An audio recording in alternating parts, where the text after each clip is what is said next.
Mr. President, kung maglalabas po kayo ng baho, Mr. President, dapat naman siguro maligo ka muna. Ang masaklap po, Ginoong Pangulo, sa kabila po ng track record na ito ni Mr. Zaldico.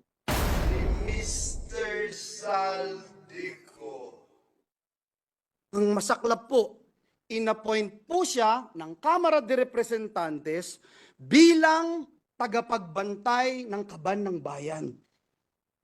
Si Dracula, inappoint mo bilang tagapagbantay ng blood bank ng bayan. Ngayon po, kakalkalin ngayon ang kanyang mga kaso. Nakakalungkot po dahil kaibigan naman po natin siya. Pero dahil po pumasok siya sa away na hindi niya away, kailangan niyang magbabanggit ng mga personal attacks, kakalkalin po itong mga atraso niya sa bayan. Ito pong kumpanya niyang SunWest Corporation. True or false? Ito po ba ang isa sa pinakamalaking government contractor sa bansa? Sagot, true. True or false?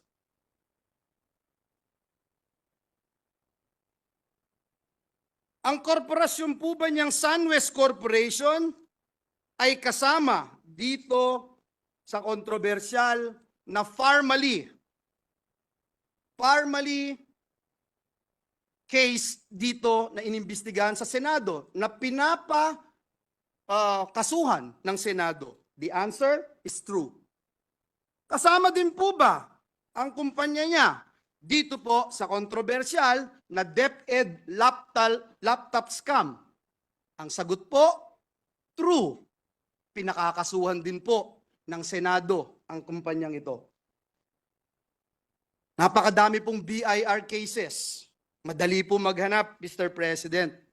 Madali po kuhanin ang panig ng mga taga-BIR.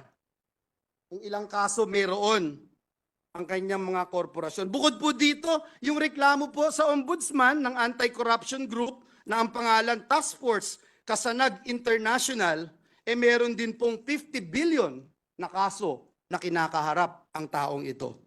Mr. President, kung maglalabas po kayo ng baho, Mr. President, dapat naman siguro maligo ka muna. Ang masaklap po, Ginoong Pangulo, sa kabila po ng track record na ito ni Mr. Zaldico.